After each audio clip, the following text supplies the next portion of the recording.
Upang sagipin ang naluluging industriya ng baboy sa bansa, nagkasundo ang Department of Agriculture at mga hog producer na magtakda ng minimum farm gate price na 210 pesos kada kilo para sa live hogs.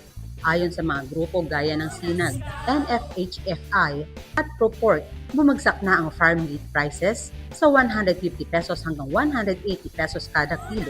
Halagang hindi na sapat para mabawi ang gastos ng mga nag-aalaga ng baboy. Dahil dito, pumayag ang gobyerno at industriya na magtakda ng price floor upang mapanatili ang patas na kita ng mga raisers.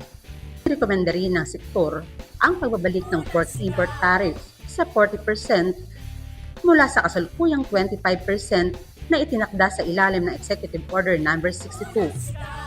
Paniwala nila, kailangan itong hakbang upang hindi malunod sa importasyon ng lokal na produksyon. Kasama rin sa mga panukala ang pagre-reclassify sa pork rolls na kasalukuyang itinuturing na offal.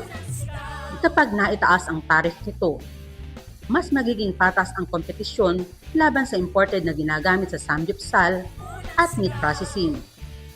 Sabay nito, palalakasin ng Department of Agriculture ang monitoring upang matiyak ang transparency at fair trade. Napaalalahanan ang mga supermarket na tamang i-label ang frozen meat at huwag itong ipresenta bilang fresh. Ayon sa Department of Agriculture, ang lahat ng hakbang na ito ay nakatuon sa pag-stabilize ng presyo, pagprotekta sa local producers, at pagtiyak na ligtas at abot kaya ang karneng baboy para sa mga mamimili. Ako po si Elsa Navallo para sa Balitang Unang Sigaw.